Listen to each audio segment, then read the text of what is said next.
What's up, friends? It's time for another LEGO Legacy Heroes Unboxed video. Today, we have a very exciting video because today, we're taking a look at the top 10 units in Arena, the minifigures that people have been using more often than anything else in Arena. So, disclaimer, number one, I'm on Beta Shard, which is the people that have been playing Beta Shard, Beta Server, however you want to call it, the people that have been playing the longest before even the official launch of the game. The people that were playing even in the beta, right? So number one. Number two, here's how we took all the information. Basically, what I did was I tried to get to the middle of the top 100, as close as I could to the middle of the top 100. There's a couple that I left out because you have to be at the exact middle, like exactly at the middle to see everyone above you and below you, because you can only see 50 above and below you. So I tried to get as close as I could to the middle and see everyone above and below me. And then I went through and I took a look at every single thing, all the sets that they had, all the units they were using, all the team compositions that they had to try to get a good understanding. And I put everything into a spreadsheet. So we have all the data on the most used units in the top 100 in the Beta Shard. I mean, give or take, there's a couple that I couldn't get to, like I said. But for the most part, this is a really good cross-section of everything. See the units that are used the most, see the sets that are used the most, and then see what units are not used at all. So, disclaimers? Were those disclaimers? There we go. Let's get it started. Okay, so we have the units that were not used at all. We have the top 10. We have the 5 honorable mentions. Basically, there's a few that are tied here and there. So if the same number repeats itself, it's like rank 14, this, rank 14, this. It's like, basically, you said rank 14 twice. That's because they're both tied, excuse me.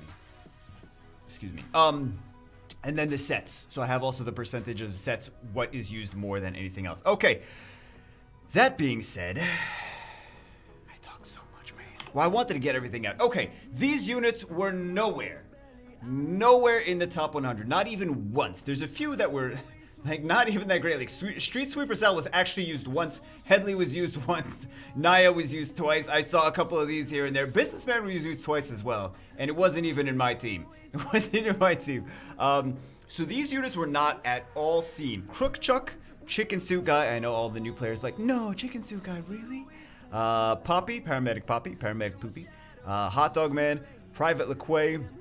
I thought I was going to see Private LeQuay like once maybe in there, like in a pirate kind of team. Minor Clay, Blacktron Dwayne, Cactus Girl. I knew someone that used Cactus Girl in the top 100, but it was a while ago, and I guess now not even using that. Yeti, which may change because now people are going to have more Yetis, and maybe you'll see him somewhere here and there. I think I saw Yeti before, like previously in the top 100 at some point, but I didn't see it when I was calculating this data. This is new data current to the time that I'm making this video. Dr. Kelvin, which is, I mean, of course, Dr. Kelvin's like, what does Dr. Kelvin do? Nothing? Okay. Commander Cold, Zombie, Officer Primo, which was a unit that you can't even get since, like, it was only a unit that people in the beta have. Explorer Iggy, and Spooky Girl, although I saw, I think, 1 or 2 Spooky Girls previously. I didn't see any now, but I think I saw 1 or 2 previously somewhere in the top 100 in Arena. But like I said, I didn't see them now. So the little asterisks on the Spooky Girl and maybe the Yeti, because I feel like I've seen the Yeti before. Those two, and I think I've seen, and I know someone was using Cactus Girl. At least a couple people were using Cactus Girl in the top 100. So little asterisks on those 3 units. Anyway, moving on, let's take a look at, this is going to kind of give away what units you're going to see in the top 100, what the best units for this is. So this is not quite centered, is what it is. So these are the different sets that are used in the top 100. I took a look at all the different sets, and this is percentage-wise. Galaxy Explorers almost never used. Raft Raiders almost never used. Houses almost never used. Raft Raiders is basically a couple pirate teams are using it. Ice Glider is used every so often with Aurora for the most part. Trader Transport is almost never used. Forbidden Island is, if you have a pirate team, you're running Forbidden Island. Every so often, Raft Raiders. If you're using like an Ice Glider if you like highly upgraded Aurora, you're probably using Ice Glider.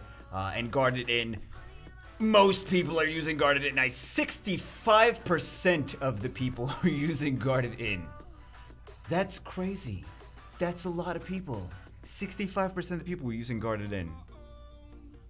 Is that not crazy? I mean, that basically says what kind of meta we're in. Is it possible we're in a castle meta? Guarded in. It's possible, guys. It's possible. I don't want you to start thinking we're in a castle meta, but we're in a castle. Everyone knows we're in a castle meta. Anyway, it's no surprise. Anyway, let's get on to the honorable mentions, basically. Okay, so number 14, Scarlet. New unit, which she's currently the thing that everyone's trying to get, like the newest event. Not the new, second to newest event. The packs that are currently available, Scarlet.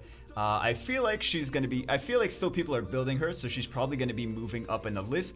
But currently number 14... Baby, what do you say? Where's 15? There's 2 at 14. 12% of teams. She's used only in pirate teams. There's really, I think, maybe one person that wasn't using a pirate team was using her. But basically, she's used exclusively in pirate teams. Argenta, again, 12% of teams. Same amount. Used exclusively in pirate teams. Both of these rank 14 on the list, or number 14 on the list, used only in pirate teams. One is a tank, one is a DPS. Kai, number 12, 15%. There's a couple, I think there's a couple tied for number 12 as well. Yeah, there's a couple tied for number 12 at 15%. So he's used in Ninjago core teams. So when I say Ninjago core teams, it's Kai, Zane, Lloyd, and then 2 other flexible units like Jester Go-Go and Hiker, stuff like that, or Aurora and something else, Aurora and Jester Go-Go, whatever. So that's basically the Ninjago core, is those 3 Ninjago units, Lloyd, Kai, and Zane, and then 2 other units. 15% of teams running Kai. Cookbar, actually, he's used only in pirate teams. But in he's used in every single pirate team now. Cookbar is actually a decent unit. I wasn't giving Cookbar enough respect before, but every so often I'm like, man, I need a unit that does this and this and this. Oh, Cookbar, well, let me upgrade him some more. Oh, Cookbar, let me upgrade him some more. And I'm realizing the more I play the game, the more I'm realizing, like, Cookbar is, as much as he's not a super cool unit because he doesn't do a crazy amount of damage, he's still a very effective unit, and he's actually an underrated unit. Especially if you're running a pirate team. If you're running a pirate team, you want to run Cookbar. I mean, he just doesn't seem like a fun unit, but he actually does do pretty well. Anyway, number 12 is Cookbar. Again, double number 12s, right? Double 14s, double 12s, so basically 15, 14, 13, 12, and then 10, except that I think 10 is also tied. So it's 9 is tied. You know what I mean, right? I should have just numbered it the other way around instead of being like, you know, or it should have been like tied for whatever. Anyway, Aurora. So Aurora is used in 17% of teams, not used exclusively in any set team. She's not like, well, I'm only running a city team, so therefore I'm using Aurora. Aurora's like, you're using a core of Ninjago or Castle or something else, and then you stick Aurora in as one of those like slot 3 or slot 4 units, right? So she's very flexible. She's not used in any core like city team because there's not really anyone using city teams. It's like usually a lot of times it's a core of castle units like the castle trio, and then see, now we know what the top units are, right? And then she's one of the flexible because she fits in a lot of different teams. She's a healer. She's a reviver, but she's a very flexible unit. Then we have Hiker, another very flexible unit, used in 17% of teams. Same amount of usage as the Aurora. Not used exclusively in any set team. Very flexible for the same thing, basically. He's a nice support healer unit. Then we have Princess Verd. Okay, so Princess Verd, exact opposite. She is 17% of teams, used exclusively in full castle or castle trio. We have Castle Trio, which is Jester Go-Go, Magisto, and Burnham. Generally, the Castle Trio is considered that. So a lot of people are running the Castle Trio plus her as a DPS. There's better DPSs, but they're not Castle, and she's Castle, so that's why they're sticking her in the Castle things. And she's really just used because the Castle Trio is so strong that you're like, Castle Trio, and then what other 2 units am I going to stick in with that super OP Castle Trio? And she's one of the few Castle DPS units, so she gets used in those teams. Just because she's a Castle unit. If she was not a Castle unit, you would not even see her on this list. Number 8 is Highwaymen. 19% of teams. He's not used really exclusively in any certain set because he's a collectible unit from the minifigures series. The little bags that you get at the stores. He's used in 19% of teams, used in many different variety teams, not exclusive to anything. Like, he's not a pirate, sticking him in pirate sets. He's not a castle, you're not sticking him in castle sets. You can stick him in like anything. He's basically like a DPS. He's just a DPS unit. He gives himself stealth. He buffs himself. You can use him in so many different teams. He's very flexible. You can build him for if you want to run a castle team now, you could build Highwaymen and then like, oh, I don't want to run a castle team anymore. I want to run this other team. And then you can just switch over to the other team and still sticks Highwayman in there because he's just good in a lot of things, right? So he's very, very flexible unit. Zane, 23% of teams, used mostly in Ninjago teams, but also I've seen him used every so often. Like, I saw him using a couple things that were not Ninjago teams. It's just like Zane, Lloyd, and something else. And it's not even Kai, it's just like Zane and Lloyd and 3 other units, like Zane, Lloyd, and whatever. Random other things. Here and there, like a Zane, Lloyd, Redbeard, Go-Go, and Hiker or something like that. I'm like, okay, there's not really a set theme to that. It's just like random stuff that's upgraded that you want that to build, I guess. But he's number 7 on the list. 23% of teams were using Zane. Then we have King Brutus, which is not a unit that I really upgrade too much. He's mostly used 32% of teams, but he's only used in the castle teams. He's not used in anything else. It's only like if you're running a castle team, you're probably using King Brutus. He's got synergy with Jester Go-Go and the other castle units, and King's Court. And basically he's used a lot because Jester Go-Go is so OP, right? He's got synergy with Jester Go-Go. Jester Go-Go is everywhere. The King's Court trio is everywhere. And that's why he's 6. Just because he's a castle unit.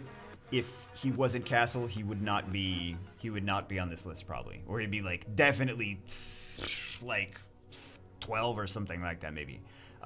Anyway, number 5 is Lloyd. Lloyd, I think, is on this list a lot. He's used in both the Ninjago teams and in like the Ninjago core, like Lloyd, Zane, and Kai. And he's also used as a mixed set. Like sometimes they'll put like weird different things and then they'll put a Lloyd in there as well. Mostly because he was so OP before that so many people built him that even now after his nerf, they're still using him just because they've upgraded him so highly. That's why they're still using Lloyd, I think. I think if you see this like a couple months down the road, you're not going to see Lloyd as much, or you'll see Lloyd more because Master Wu. So if more Master Wu, like if Master Wu becomes super meta, then Ninjago will rise to popularity and then you'll see more Lloyd. Otherwise, you may see less Lloyd based on the fact that he was nerfed recently and he used to be super OP. Like he used to be like probably number 1 or number 2 on the list, right? And then we have number 4, Magisto. So Magisto is the castle trio, right? He's one of the units in the castle trio. He's the hardest one to get and to upgrade, so he's used less than the other 2, just because you have to get him from the achievements, right? He's used in 49% of teams. 49%, that's a lot. That's a lot for any one unit, right? That's 49% of teams. But that castle trio is very strong. It's Jester Go-Go, Burnham, and Magisto. Another one that is not in the cast. Actually, these 2 are tied for rank 2. Redbeard, 53% of teams. This is how you know unit is strong. Used in both pirate teams as well as many other sets. So all the pirate teams are like, we are running Redbeard. He's super OP. The teams that are not running pirate teams are like, we're sticking with a castle trio and a Redbeard and something else because Redbeard is so OP. He's used in a lot of teams, even that aren't pirates, right? I think half the teams he's used in are pirates and the other half are just like whatever else. You just stick Redbeard in there because he's super OP. So Redbeard is a fantastic unit. I've been saying this for a long time, even though I don't have him built. I mean, I have him built, but I haven't been using him too much. Fantastic, fantastic unit. He's super, super good. No jokes. Even without being there's like pirate trio or something like that. Like the castle trio is strong because like all these castle units are strong because of the castle synergy. The castle is the dominant synergy right now. Redbeard is just strong because he's a strong unit. So he's just always, I think he's just always going to be good regardless. If there's more pirate synergy, you're going to see him even more. 53% of teams though. Number 2, Burnham, another at number 2, same percentage of teams, 53% of teams, mostly in the castle trio. Again, because the castle trio is strong, and full castle not used much. Not even really. I haven't seen him. If it's not a castle trio team, Burnham I haven't seen. But castle trio is so strong that that's basically the core of most of the teams. 53% of teams is using the castle trio. So, or at least the 49% teams using the castle trio. Sometimes I saw a couple that were like Burnham, Jester Gogo, and I think Brutus or something like that did not use Magisto. But yeah, Burnham 53% of teams. Crazy. He also has a single target, strip everything, right? And then he has a provoke and attack power down with second skill. Then number 1 is, of course, I said it a million times, Jester Gogo. 72% of teams. You think he's OP? 72% of teams he's used in. That's insane. That's really, really crazy. Mostly in Castle Trio, full castle, but also in Pirate and Mix set. You could throw him to any team. He's like one of the core units in the Castle Trio. Plus, he's also so flexible that even if you're running anything else, you could stick Jester Gogo in there, and he's good just by himself. Same thing with Redbeard. He's good by himself. So he's just good as a good unit. You don't have to run Castle to run Jester Gogo. He's just a solid, solid unit. There was a few, like that's basically the list, right? We went through the sets. We went through the units that were not seen at all, and we went through the units that were the most OP meta. I mean, this shouldn't come as a shock to anyone that's been playing for like a month or two or longer, or anyone that's been playing in beta is like, yeah, we know all this stuff. But anyone that's maybe new, hopefully it helps. By the way, if you're new, consider liking and commenting and subscribing. I don't want to say it all the time, right? I try to not say it because I think it's just like cliche and cringy. But if you want to subscribe, if you want to see similar videos, some more videos, consider subscribing if you would like. If you don't want to, then that's fine too. What else was I going to say? I was actually surprised that Yuppie wasn't... Yuppie and Firefighter Ash were not that high on the list. They were like probably around like 17 to 20-ish. Would be ranked 17 to 20. Not bad. I just was expecting them to be a little bit higher, to be honest. And then I saw like the Witch and stuff like that, but I didn't see. But yeah, we can go back to which one is this? Which slide is this? This one, nowhere to be found. This is kind of a good indication of like maybe consider not building these units, because if they're not really anywhere in the top 100, you may not want to invest, because resources are scarce in this game, so you may not want to invest any assets, or at least like hold off until they get better. Maybe they get better in a bounce patch somewhere. But yeah, just food for thought. These units were not seen anywhere, so maybe consider not building them. But anyway, that's it for this one. I hope you guys enjoyed it. Just thought it'd be a fun video to do. I will see you as always in the next one.